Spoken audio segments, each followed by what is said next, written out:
따라 하시겠습니다. 유다 지파의 기업. 제가 초등학교 다닐 때에 사실 그때는 국민학교라 이렇게 불렀죠. 이 학교 앞에 있는 문방구가 참 많았던 기억을 합니다.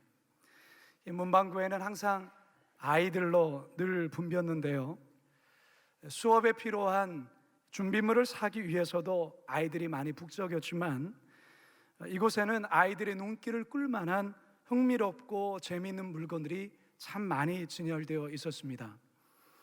그래서 학교 수업이 끝나면 늘상 친한 친구들과 이 문방구에 들러서 아이스케이크나 불량식품 과자, 그리고 전자오락을 한 판 두들기고 갔던 기억이 있습니다. 자, 그런데 그때 당시에 뭐니 해도 참 인기가 많았던 것 중에 하나가 1등, 2등, 3등 상품이 걸려있는 종이 뽑기였습니다. 여러분, 이 종이 뽑기 기억나십니까? 한 번 뽑을 때 제 기억으로는 한 50원으로 내서 이걸 한번 뽑았던 기억이 있는데요, 이 뽑기에서 1등을 당첨이 되면 조립하는 로봇을 받기도 했고요, 2등을 뽑으면 축구공을 받기도 했습니다. 그러니까 50원을 투자해서 그것도 약 10배 또는 20배 가치의 물건을 얻게 되는 여기에 아이들이 혹할 수밖에 없었습니다. 그런데 보통 뽑으면 뭘 뽑습니까? 네, 이거를 뽑죠. 전혀 1등은 찾아보기가 쉽지 않습니다. 그래서 어떤 때는 이거 사기치는 거 아닌가 라는 생각을, 그런 의심을 갖기도 했습니다. 그런데 어느 날 저희 반 친구가 정말 1등을 뽑은 겁니다. 그래서 조립하는 이 로봇을 받고 왔는데 얼마나 위대해 보이는지 모릅니다.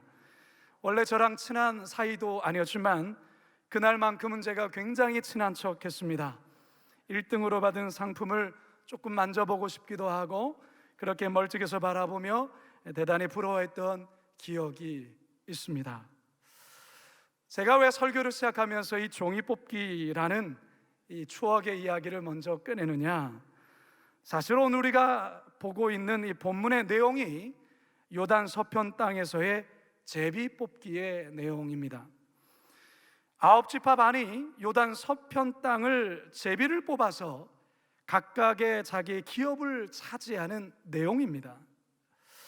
여러분이 제비 뽑기를 하는 지파들 과연 마음이 어땠을까요? 아마도 대단한 긴장과 그러면서도 기대하는 마음을 가졌을 것입니다. 제비 뽑기를 통해서 가장 넓고 좋은 땅이 뽑히기를 다들 바라는 마음이었을 것입니다.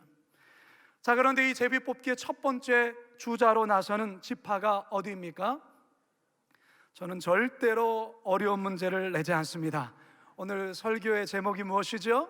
유다 지파이죠. 제비 뽑기를 통해서 기업을 분배받는 첫 번째 주자는 유다 지파입니다. 그렇다면 과연 이 유다 지파는 어떠한 땅을 제비를 뽑게 되는지, 그래서 그 땅을 얻게 되는지, 그리고 이 유다 지파의 기업을 통해서 오늘을 살아가는 우리에게 말씀하시는 하나님의 음성이 무엇인지 다시 본문을 통하여 주의 귀한 음성 듣게 되기를 주님의 이름으로 축원합니다. 따라 하시겠습니다. 하나님의 절대 주권을 인정해야 합니다. 얼마 전에 뉴스를 통해서 아주 흥미로운 내용을 접할 수 있었습니다. 다름 아니라 여러분, 태국에서는요, 군대 징집을 제비 뽑기를 통해서 결정한다는 말 혹시 들어보셨습니까?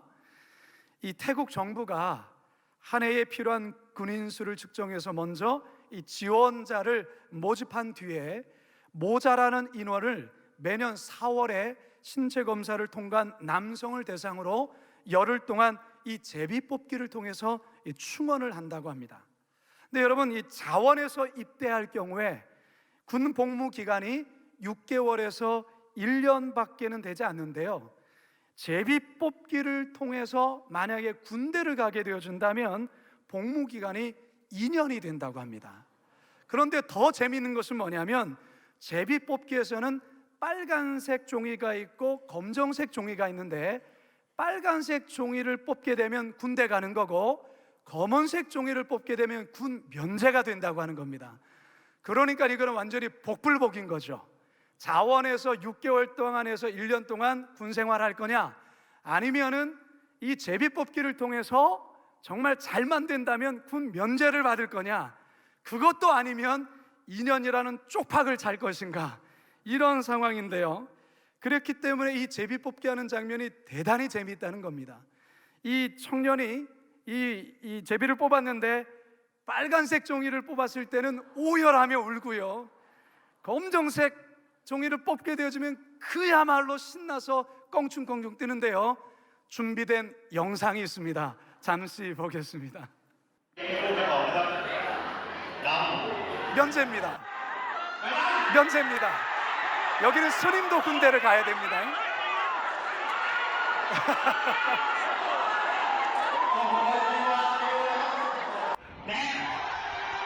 군입대입니다.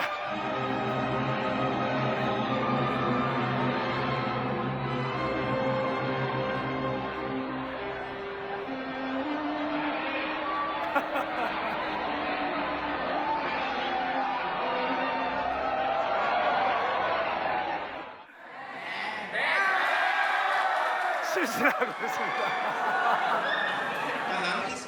네, 이게 태국에서의 네. 여러분이 제비뽑기라는 것은 사실은 동서양을 막론하고 오래전부터 중대한 결정을 할 때 두루 행해졌던 그런 방법이죠. 이 제비라는 말이요, 잡다의 명사인 자비, 제비에서 유래하였다는 설이 있습니다. 제비를 만들어 뽑음으로써 사람의 운명, 기륭, 승패, 당락, 차례 등을 결정짓는 것으로 한자어로는 추첨이란 말이 쓰이곤 하죠.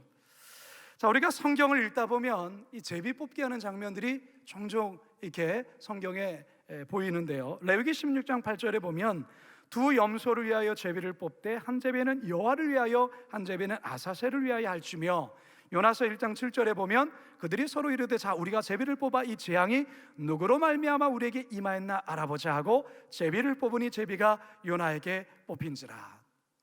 가나안 땅을 분배받은 9지파 반이 이 같은 제비 뽑기를 통해서 땅의 경계가 결정되었는데요.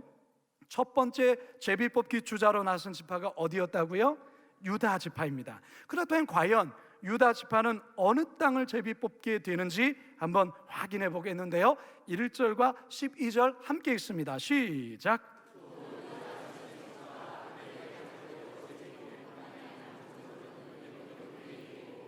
또 남쪽 끝은 신광야까지라. 서쪽 경계는 대와 그 해안이니 유다 자손이 그들의 가족대로 받은 사방 경계가 이러하니라. 지도를 보시면 좀 더 수월하게 알 수 있는데요, 저 초록색 부분이 바로 유다 지파가 차지한 땅입니다. 꽤 넓은 땅을 차지하게 되는데요, 이 가나안 남부의 대부분의 땅을 이 유다 지파가 이제 제비뽑기를 통해서 할당받게 되는 것입니다. 여러분, 유다 지파 입장에서는 얼마나 기쁘고 다행스러운 일이겠습니까? 그러나 다른 지파 입장에서는 굉장히 유다 지파를 부러워할 수 있고 더 나아가서 이제 시기하고 질투할 수도 있는 것입니다. 성도 여러분, 이 제비뽑기를 하는 9지파 반에게 요구되어지는 아주 중요한 태도, 신앙적인 태도가 있습니다. 그게 뭐냐? 어떠한 결과에 대해서도 불평도 원망도 하지 아니하고 하나님의 절대 주권, 하나님의 주권을 기꺼이 인정하고 순복하겠다는 자세, 이게 대단히 중요한데 이 제비뽑기에서 요구되는 자세가 바로 이와 같다는 것입니다. 모든 것을 하나님이 주관하시고 하나님의 뜻 가운데서 이루어지는 일이기에 나에게 불리해도 설령 내가 보기에 맞지 않아도 불평하지 아니하고 하나님의 뜻으로 기꺼이 받아들이겠다는 이 태도가 이 제비뽑기에서 중요한 태도라는 것입니다. 네, 여러분, 이게 쉬울까요? 좋은 땅을, 넓은 땅을 얻게 된 주여 할렐루야 주의 뜻입니다. 조그마한 땅을 택하게 되어지면 이거 뭔가 잘못된 것 아닌가? 라고 생각을 하겠죠. 그러면서 불평하고 원망할 수 있지 않겠습니까? 여러분, 이같이 사실은 하나님의 절대 주권을 인정하고 순종하는 것은 사실 성숙한 신앙을 가질 때에만 가능한 것이라 할 수 있습니다.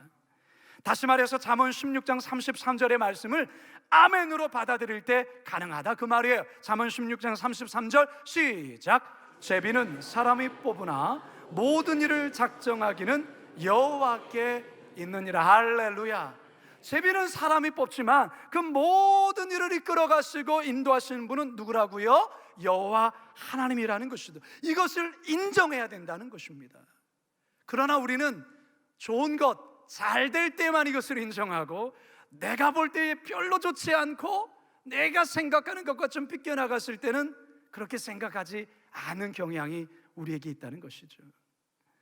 여러분, 참 놀랍게도 이 이스라엘 백성들이 이 제비 뽑기의 결과에 대해서 전혀 불평하지 않습니다. 모든 지파들이 하나님의 절대 주권을 인정하며 온전히 순복하는 모습을 이제 앞으로도 우리는 보게 될 것입니다. 여러분, 이 같은 모습은 출애굽 1세대 이 부모들이 보였던 모습과는 확연히 다른 모습이라 할 수 있습니다. 출애굽 1세대들은 항상 불평하고 원망하다 약속의 땅에 들어가지 못하고 결국 광야에서 모두 죽지 않았습니까? 그런데 지금의 출애굽 2세대 백성들은 전혀 부모들과는 다른 성숙한 신앙의 태도를 보이겠다는 것입니다. 그들은 하나님의 절대 주권, 지금의 상황이 어떠할지라도 이 상황 속에서 함께 하시고 이끄시는 분이 하나님이라는 것을 인정하고 순복하고 있다는 것입니다. 아마도 이 같은 성숙한 믿음을 갖게 된 이유는 이들이 가나안 땅에 입성하고 가나안 땅에서의 정복 전쟁을 통해서 하나님의 살아계심을 직접 체험하면서 그들 안에 생겨난 믿음 때문에 아닌가, 그렇게 생각해 볼 수 있습니다. 성도 여러분, 여러분은 여러분의 삶의 주인이 하나님이라는 것을 인정하십니까? 하나님이 여러분의 삶에 대한 놀라운 계획을 가지고 있다는 사실도 인정하십니까? 그렇다면 불평하시면 안 됩니다. 그렇다면 절망해서도 안 됩니다. 그렇다면 두려워해서도 안 됩니다. 그리고 진심으로 유다 지파의 성공을 기뻐해주고 축하해 주어야 합니다. 성도 여러분, 혹여나 여러분의 삶에서 유다 지파와 같이 넓은 땅이 주어지지 않는다 해도 하나님께 감사하실 수 있기를 바랍니다. 반대로 여러분들에게 유다 지파와 같이 넓은 땅이 주어졌다면 더욱더 감사하시면서 그만큼의 큰 책임이 주어졌던 사실을 기억해야 됩니다. 더욱더 낮아지고 더욱더 겸손하게 남을 섬기라고 주어진 뜻임을 깨닫고 늘 겸손하게 나아가셔야 합니다. 우리들의 삶을 주관하시고 섭리하시는 하나님의 절대 주권을 인정하심으로 성숙한 신앙인으로 나아가시는 우리 모두가 되기를 주님의 이름으로 축원합니다. 두 번째 한번 따라하겠습니다. 연단을 통해 정금같이 변해야 합니다. 여러분, 유다 지파의 선조는 누구입니까? 저는 절대로 어려운 질문을 하지 않는다 했어요. 유다의 지파는, 선조는 유다입니다. 그러면 유다는 야곱의 몇째 아들일까요? 조금씩 소리가 작아집니다. 넷째 아들입니다. 자, 그러면 좀 어려운 문제 내겠습니다. 유다의 어머니는 과연 누구일까요? 자, 여러분, 성경 공부를 앞으로 할 수 있도록 바이블 하이킹에 나오시기 바랍니다. 유다의 어머니는 레아입니다. 레아. 여러분, 이 레아가 남편인 야곱에게 사랑을 받기 위해서 이 동생 라헬과 출산 경쟁을 벌입니다. 그러던 가운데에 넷째 아들을 이렇게 출산케 되는데 그 넷째 아들이 유다였습니다. 창세기 19장 35절 함께 읽습니다. 시작. 그가 또 임신하여 아들을 낳고 이르되 내가 이제는 여호와를 찬송하리로다 하고 이로 말미암아 그가 그의 이름을 유다라 하였고 그의 출산이 멈추었더라. 자, 이 유다라는 이름의 뜻은 찬송하다, 찬송함이라는 뜻이에요. 그런데요, 유다의 인생을 보면 유다는 참으로 처절한 인생을 살았습니다. 인생에서 많은 고난과 시련을 겪었다 그 말이에요. 여러분, 유다를 포함해서 이 요셉의 영들이 요셉을 굉장히 미워했습니다. 그래서 결국에는 요셉을 은 20에 이집트에 내려가는 상인에게 노예로 팔아버리죠. 그리고 아버지 야곱에게는 이 요셉이 짐승에게 물려 죽었다고 거짓 보고를 합니다. 이 모든 악한 일 속에 누가 있었냐? 유다가 함께 있었습니다. 유다는 그 후에 아버지의 집을 떠나 가나안의 한 여인을 만나 결혼을 합니다. 그리고 세 아이를 낳습니다. 그런데 이 세 아들 중에서 두 아들이 하나님의 징계로 죽습니다. 유다는 두 아들을 잃고서 말할 수 없는 피탄에 잠기게 되죠. 그리고 그에게 남아있는 이 막내 아들 또한도 혹시 형들처럼 죽지 않을까라는 두려움 속에 며느리 다말을 친정으로 보내고서 막내 아들을 과잉보호합니다. 오랜 시간이 흘러도 이 시아버지인 유다가 이 며느리 자신에게 시댁을 부르지 않자 며느리 다말은 창녀로 변장해서 시아버지에게 접근하고서는 그와 동침하여 아기를 갖게 되는데, 이같이 좀 엽기적이고 황당한 내용이 창세기 38장에 고스란히 담겨져 있습니다. 여러분의 유다는 동생 요셉을 이집트에 팔아버린 이후에 인생에서 너무나도 혹독하고 가혹한 아픔을 겪게 된 것입니다. 그런데요, 이 유다가 이 같은 인생에서의 큰 시련과 아픔을 통해 큰 깨달음을 얻게 됩니다. 그 깨달음이란 뭐냐? 자신이 자식을 잃어보니 아픔을 겪어보자 비로소 아버지 야곱의 마음을 이해하게 되었다는 것이죠. 아버지 야곱이 느꼈을 그 아픔과 눈물과 비통이 어떠했을 것인가를 이 유다가 자기가 자식을 잃어보니까 알겠더라는 것이죠. 그러면서 유다는 하나님 앞에서 이 큰 시련을 통하여 그의 인격과 신앙이 전금 같은 모습으로 변하게 됩니다. 그의 변화는 창세기 42장에 두드러지게 나타납니다. 극심한 가뭄으로 야곱의 아들들이 이집트에 내려가 양식을 구해야 했습니다. 이때 이집트의 총리 되시는 요셉이 되었지요. 요셉은 이 형들을 테스트하기 위해서 몇 가지 시험을 하는데, 이때에 자기 목숨을 내어놓으면서까지 아버지의 막내 아들 이 베냐민을 살리기 위해서 누구보다 앞장섰던 사람이 누구일까요? 유다입니다. 아버지의 아픔이, 자식을 잃은 이 아버지의 고통이 어떤 것인 줄 알기 때문에 이 베냐민까지 잃게 되어진다면 우리 아버지는 그야말로 죽게 될 수밖에 없다는 그런 비통한 마음에 내가 대신 죽겠습니다, 내가 이 베냐민 대신 내가 죽겠습니다, 이렇게 나서는 아들이 유다였어요. 창세기 44장 우리 빨간 줄 34절 뒷부분만 같이 한번 읽어보도록 하겠습니다. 뒷부분 시작. 그 아이가 나와 함께 가지 아니하면 내가 어찌 내 아버지께로 올라갈 수 있으리까? 두렵건대 제가 내 아버지에게 미침을 보리이다. 아멘. 성도 여러분, 아픈 만큼 성숙해진다라는 이런 말이 있지요. 유다에게 해당되는 말이었어요. 유다는 자신의 두 아들을 잃고 나서야, 그리고 인생에서의 쓰디쓴 맛을 보고 나서야 인생이 새롭게 보이기 시작했습니다.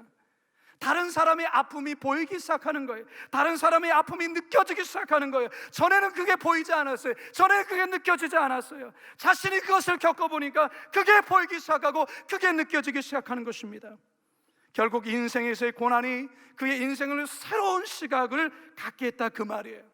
성도 여러분, 다윗 또한도 고난이 인생에서의 유익하다라고 고백했습니다. 시편 119편 71절 시작. 고난당한 것이 내게 유익이라, 이로 말미암아 내가 주의 율례들을 배우게 되었나이다. 아멘. 사랑하는 성도 여러분, 우리 자신 안에 나만의 형성되어진 아집과 고집이 있어요. 나만의 큰 자존심이 있어요. 이거 잘 안 깨집니다. 이것들이 언제 깨어지느냐? 인생에서의 고난을 통해서 깨어지게 되는 거예요. 그래서 하나님께서는 인생의 고난이라는 불방망이를 통하여 우리를 단련하시는 거예요. 시련의 끌과 망치를 통해서 우리의 인격과 우리의 삶을 다듬어 가시는 거예요. 잠언 17장 3절 함께 읽겠습니다. 시작. 도가니는 은을, 불문은 금을 연단하거니와 여호와는 마음을 연단하시느니라. 할렐루야. 하나님은 우리의 마음을 연단하시는 거예요.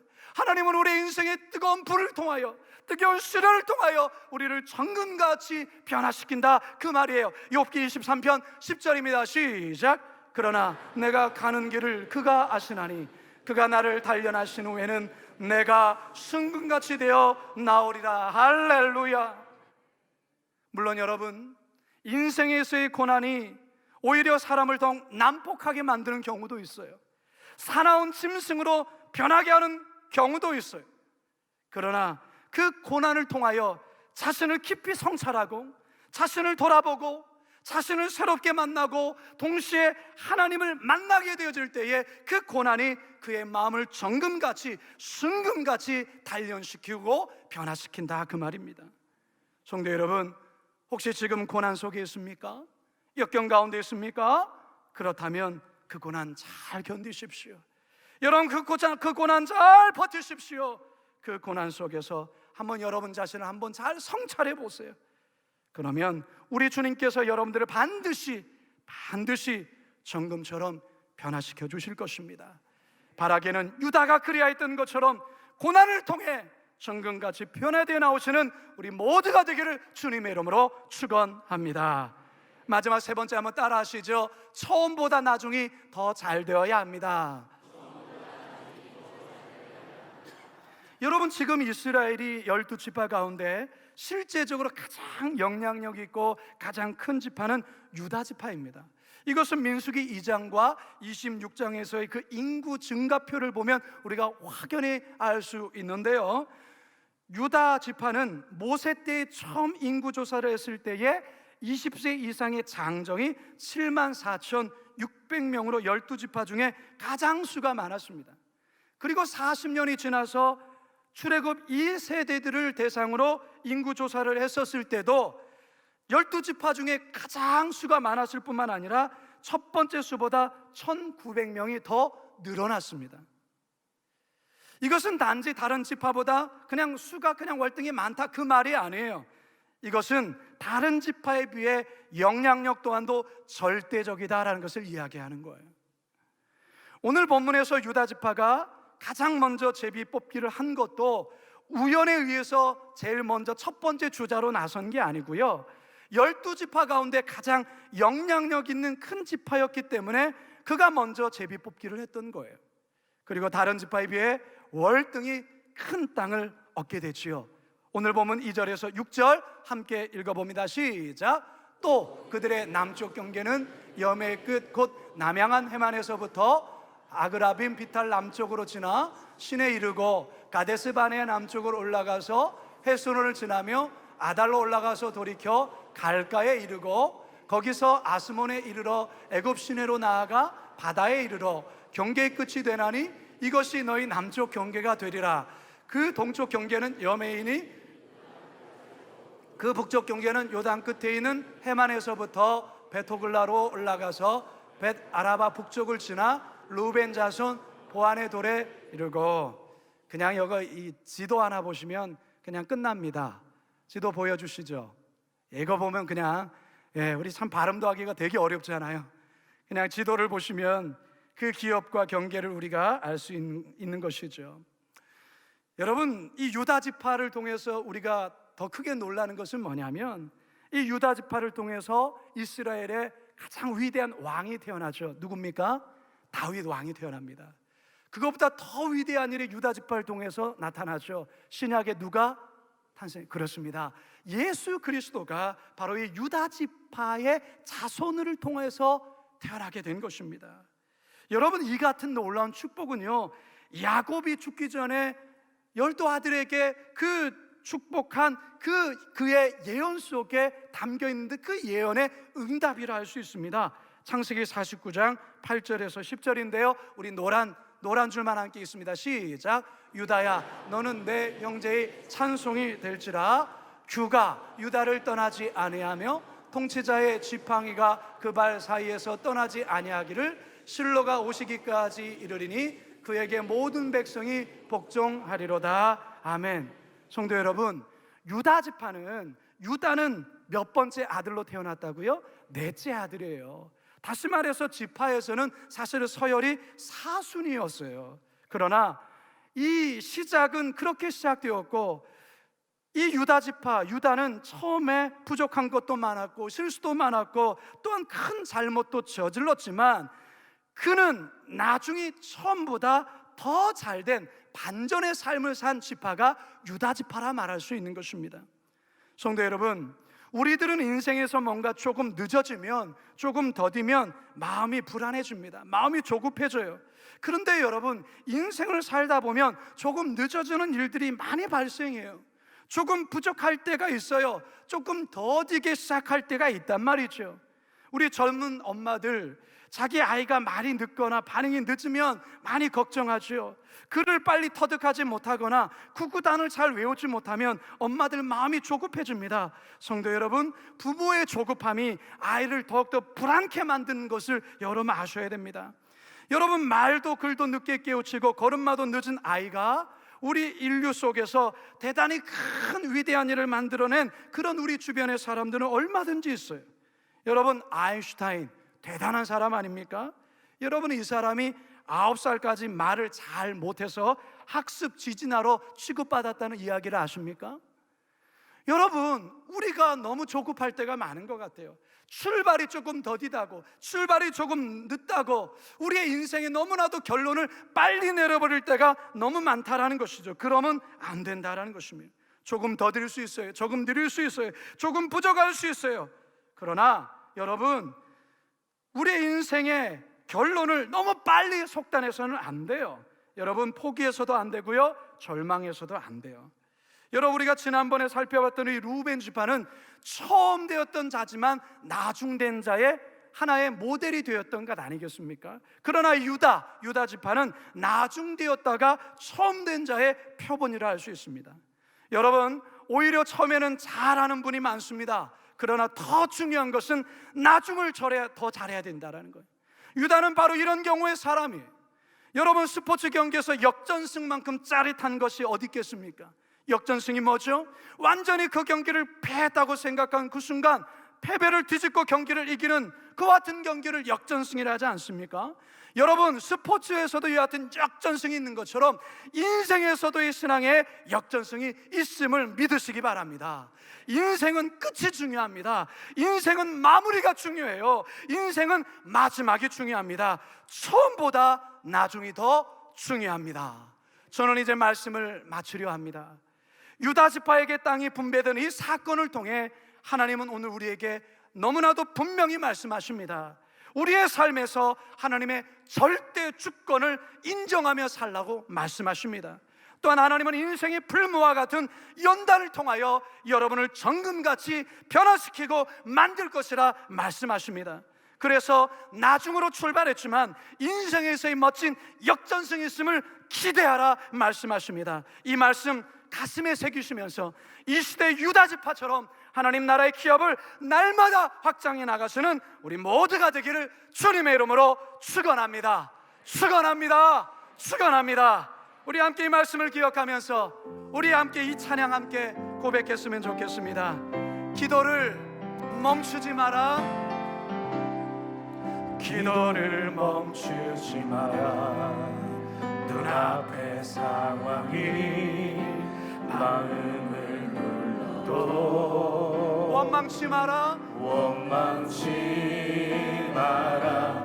너의 힘을 지켜라. 저들은 너의 입을 보고 있다. 마음을 뺏기지 마라. 마음을 뺏기지 마라. 내가 널 도우지 않는단 소리에 너의 모든 것 너의 모든 게 불리해도 너는 기도를 계속해라. 너 기도를 멈추지 마.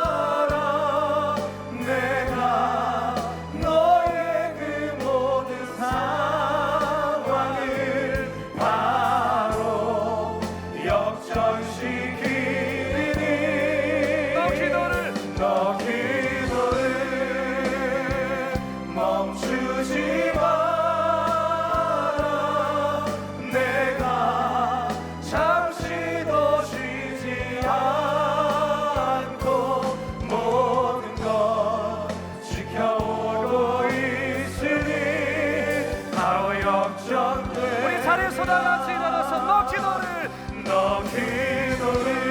멈추지 마라. 내가 너의 그 모든 상황을 바로 역전시키리니 너 기도를 멈추지 마라. 내가 잠시도 쉬지 않고 모든 것 지켜보고 있으니 바로 역전되리라. 여러분, 이 시간이 가사의 말씀처럼 오늘의 말씀을 기억하며 믿기 기도합시다. 하나님이 우리의 삶의 주인 되심을 믿는다면, 하나님께서 내 삶을 이끌어가심을 믿는다면 지금 나의 삶에 일어나는 하나님의 절대 주권을 인정하셔야 합니다. 하나님 우리를 연단시키십니다. 우리의 마음을 천금같이 변하여 나오기를 원하시기 때문에 그렇습니다. 여러분, 하나님께서 우리의 인생을 역전시킬 것입니다. 처음보다 나중에 더 잘 될 것입니다. 우리 주여 한번 부르짖고 함께 기도하며 나가겠습니다. 주여, 살아계신 아버지 하나님, 우리 삶의 주인 되신 하나님, 우리의 삶을 이끌어가시는 절대 주인 되신, 절대 주권자 되신 하나님, 우리가 믿음으로 바라보며 나가기 원합니다. 주여, 우리의 삶을 연단시키시고 우리를 전까지 변하게 하신 그 주님을 바라보며 나가기를 원합니다. 하나님, 우리를 전보다 나중을 더 새롭게 하신 그 주님을 우리가 바라봅니다. 주님 인도하여 주옵소서. 하나님, 유다 지파를 통해서 하나님 우리에게 분명히 말씀하신 주의 음성을 듣습니다. 그는 너무나도 인생에 처절한 아픔을 겪었습니다. 하나님 아버지, 그러나 그 처절한 아픔이 그의 마음을 연단시켜 하나님 그의 삶을, 그의 인격을, 그의 신앙을 전근같이 변화시켰던 것처럼 주여, 우리 인생의 고난이 우리를 그렇게 하여 주실 줄로 믿습니다. 결국은 하나님께서 처음보다 나중을 더 낫게 하기 위해서, 인생의 역전식을 경험케 하기 위하여 하나님 우리의 삶을 이끌어 가시는 하나님의 절대 주권을 인정합니다. 이 한 주도 이 말씀을 기억하며 유다 지파처럼 하나님 나라의 기업을 확장시켜 나가는 우리 모두가 되게 하여 주시옵소서. 감사하며 예수님의 이름으로 기도드리옵나이다. 아멘.